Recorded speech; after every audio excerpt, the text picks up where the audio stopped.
আপনি দেখুন গতকাল রেমাল ঘূর্ণিঝড়ে বিশেষ করে এই জেলায় একাধিক ঘরে একাধিক ব্লকে অনেক জায়গায় অনেক বাড়ি নষ্ট হয়েছে, চাষযোগ্য জমিতে এর প্রভাব পড়েছে, গাছ পড়ে কেউ আঘাত পেয়েছে, কোথাও বিদ্যুৎ পরিষেবা ব্যাহত হয়েছে।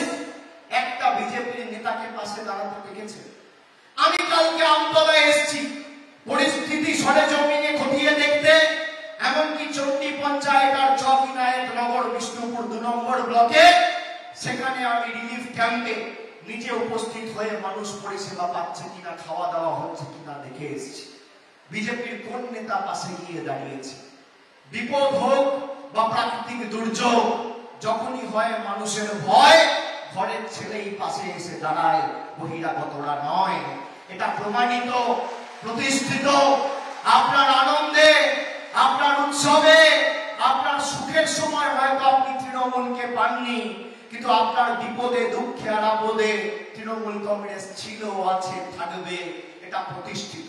কোভিডের সময় 21টা কমিউনিটি কিচেন খুলে প্রায় 3 লক্ষ পরিবার আর 14 লক্ষ মানুষের কাছে আমাদের প্রতিনিধিরা নিজের জীবন বিপন্ন করে কোভিডের সময় যাতে ডায়মন্ড হারবারে একজন মানুষ অভুক্ত না থাকে খাবার তুলে দিয়েছে টানা প্রায় 3 সপ্তাহ।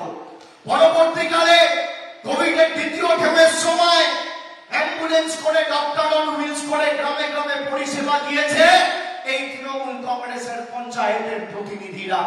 বিজেপিকে অনুবীক্ষণ যন্ত্র দিয়ে চোখে দেখতে পাননি।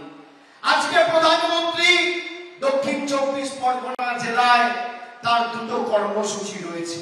তিনি কাকদ্বীপে কর্মসূচি করবেন এবং তিনি বারুইপুরে কাকদ্বীপে করবেন আগামীকাল, আর তিনি বারুইপুরে করবেন আজকে, এবং সেখান থেকে তিনি কলকাতায় যাবেন রোড শো করতে। আমি ডায়মন্ড হারবারের মা ভাইদের জিজ্ঞেস করব, বিজেপি প্রার্থীকে জিজ্ঞেস করবেন তো 10 বছর মোদীজি ক্ষমতায় একটা মন্ত্রী যদি ডায়মন্ড হারবারের কোনো বুথে একটা পর্যালোচনা বৈঠক করে 10 বছরে আমাকে প্রমাণ দিতে পারে যে 10টা মানুষের মুখে এতটুকু হাসি ফোটাতে পেরেছে বা সক্ষম হয়েছে, আমি তৃণমূলের হয়ে কোথাও ভোট চাইতে যাব না। 10 বছরে একটা দৃষ্টান্ত কেউ দেখাতে পারবে? ভোটের সময় আসে আর ভোট ঘোরালে টাটা বাই বাই, আর দেখতে পাবেন না। 2021 সালে আমাকে জব্দ করতে এই ডায়মন্ড হারবারের 7টা বিধানসভা কেন্দ্রে 3 দফায় ভোট করিয়েছি। বিষ্ণুপুর সাতগাছিয়া একদিনে ভোট, ডায়মন্ড হারবার ফলতা একদিনে vote, Maheshtala Budge Budge media Brugge একদিনে ভোট। কি হলো? 7-0 তৃণমূলের পক্ষে। 2014 সালে আমি যখন প্রথম এসেছিলাম আমি আপনাদের বলেছিলাম যে আমাকে সুযোগ দিন, আমি কাজ করে দেখাবো, আমার যতটুকু সামর্থ্য রয়েছে আমি আপ্রাণ চেষ্টা করব। তখন তো এলাকা চিনতাম না। দিলীপ দাদের হাত ধরে, পলাশ দাদের হাত ধরে সুফল দা বেঁচে ছিলেন, শ্যামল মন্ডল বেঁচে ছিলেন, তাদের হাত ধরে আমি অঞ্চলে অঞ্চলে গিয়ে প্রচারের সময় দেখেছি মানুষের জ্বালা যন্ত্রণা। আজকে 10 বছরে ডায়মন্ড হারবার লোকসভা কেন্দ্রে 5,580 কোটি টাকার কাজ করেছে। বিজেপি প্রার্থী আর সিপিএম প্রার্থীকে বলবো, অভিষেক বন্দ্যোপাধ্যায়কে খেদানোর আগে নিঃশব্দ বিপ্লব বইটা একবার পড়ে দেখো।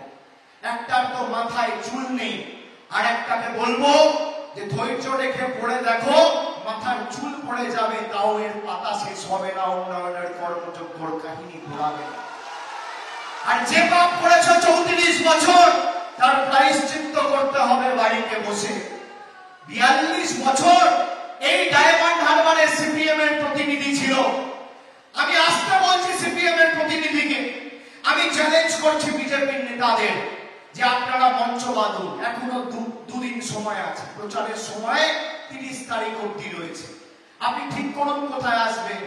আমি আমার রিপোর্ট কার্ড নিয়ে যাব আর আপনারা আপনাদের রিপোর্ট কার্ড নিয়ে আসুন। 42 বছর সিপিএম রিপোর্ট কার্ড নিয়ে আসবে, আর বিজেপির কোন নেতা যদি 10 বছর মোদীর রিপোর্ট কার্ড নিয়ে আসতে পারে আসুন। এক মঞ্চে লড়াই হবে তথ্য পরিসংখ্যানকে সামনে রেখে।